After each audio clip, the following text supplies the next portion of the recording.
Simulan po natin sa ngalan ng Ama at ng Anak at ng Espiritu Santo. Maghalinawa ang kapayapaan sa lugar na ito at sa mga mamalagi at titigil dito. Mga kapatid, halina't makinig sa salita ng Diyos upang makita sa ating puso at diwa ang aral na gabay na mag-anak sa kanyang buhay. Sumayin niyo ang Panginoon, ang mabuting balita ng Panginoon ayon kay San Lucas.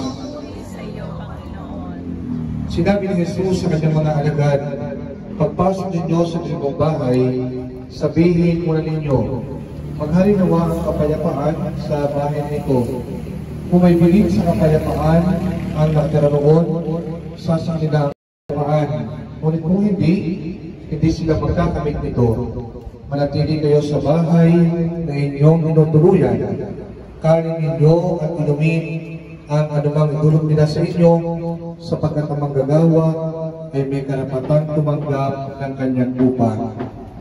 Ang mabuting balita ng Panginoon. Pinupuri ka namin, Panginoon.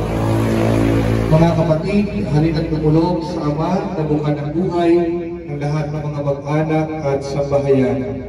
Sa bawat panalangin ng ating tugon, sapagkat lubha kang maawain. Sapagkat lubha kang maawain. Amang mapagmahal, loobin mong pamayaningan ang tapat na pagmamahalan ng aming siya. Iniluluhod namin para maawain. Amang mapagpalinga, loobin mong maging bukas palad kaming lagi sa mga kapuspalad, dukha at sawi. Iniluluhog namin pagkat maawain. Amang may kapal, loobin mong maging masigasig kami sa pagpapalaganap ng iyong paghahari. Iniluluhog namin. Aming Ama, sa iyong magandang loob, ibinigay mo sa amin ang iyong buhay at pagmamahal. Tangkilikin mo ang iyong namimintuhong angkan. Yang ikaw pinagmumulan ng kanilang mabuting pagsasamahan, iniluluhog namin ito sa pamamagitan ni Jesucristo kasama ng Espiritu Santo magpa sa walang hanggan. Manahan ka, Panginoong Jesucristo, sa piling ng mga nagpapasinaya sa siyang na ito at humihiling ng pamabasbas mula sa iyo upang sa paggagalito madama nila ang iyong pagtutok, upang sa paglabas dito makamit nila ang iyong pagkataguyod, at upang sa pagbalik dito mapaunda ka nila ang iyong pagpasok hanggang ka na'y sumapit sa iyong inihandang tahanan sa maligayang pagpisan sa iyong Ama sa kalangitan. Hari namin nabubuhay kasama mo at ng Espiritu Santo magpa sa walang hanggan. Ang banal na tubig na ito ay magpaalala sa atin ng pakikiisa sa kamatayang pagkabuhay ni Kristo sa sakramento ng binyag. Sasagawa ko natin ngayon ang pagwiwisik ng tubig sa buong shop, sa buong area.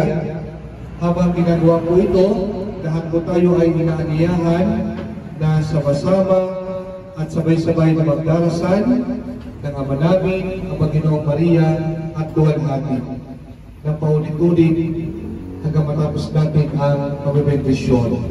Ulitin ko, lahat po tayo sama-sama at sabay-sabay na magdarasal.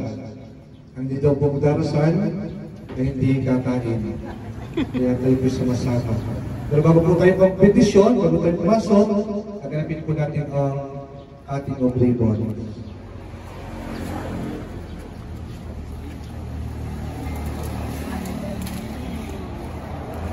Dapat po tayo. So po kayo, Ama namin, sumasalangit ka, sabahin ang alam mo, kaharian mo, sundin ang at huwag kami ipahintulog sa tukso at iadyan kami sa lahat ng masama. Amen. Bagong Maria, napupuno ka ng grasya, ang Panginoong Diyos ay sumasa iyo. Bukod kang pinagpala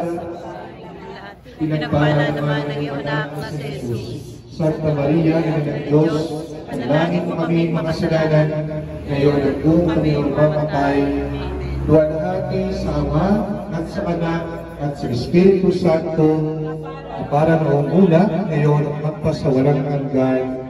Amen. Ang kapayapaang kaloob ni Kristo ay maghari nawa sa ating puso.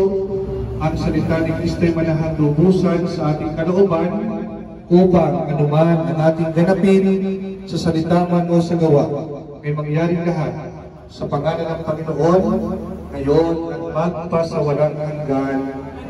Sumayin niyo ang Panginoon At sumayin niyo rin. Palayan kayong lahat ng makapangyarihang Diyos, ang Ama, at Anak, at Espiritu Santo. Amen. Magpatay po ng kandila.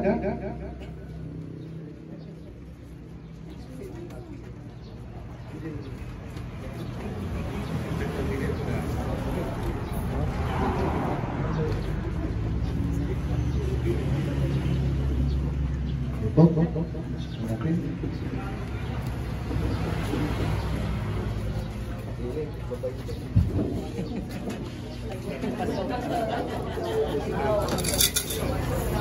Alugin mo na din.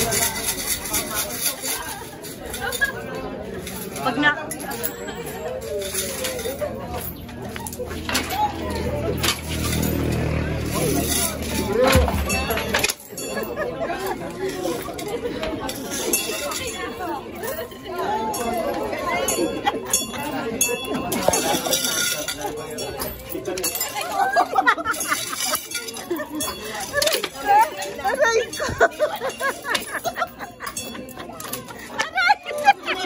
Iniwan ang piso.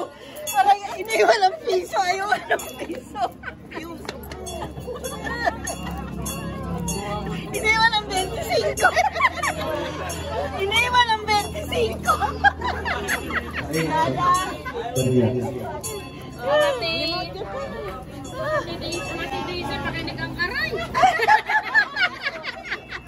Anak, tinamaan ako sa likod.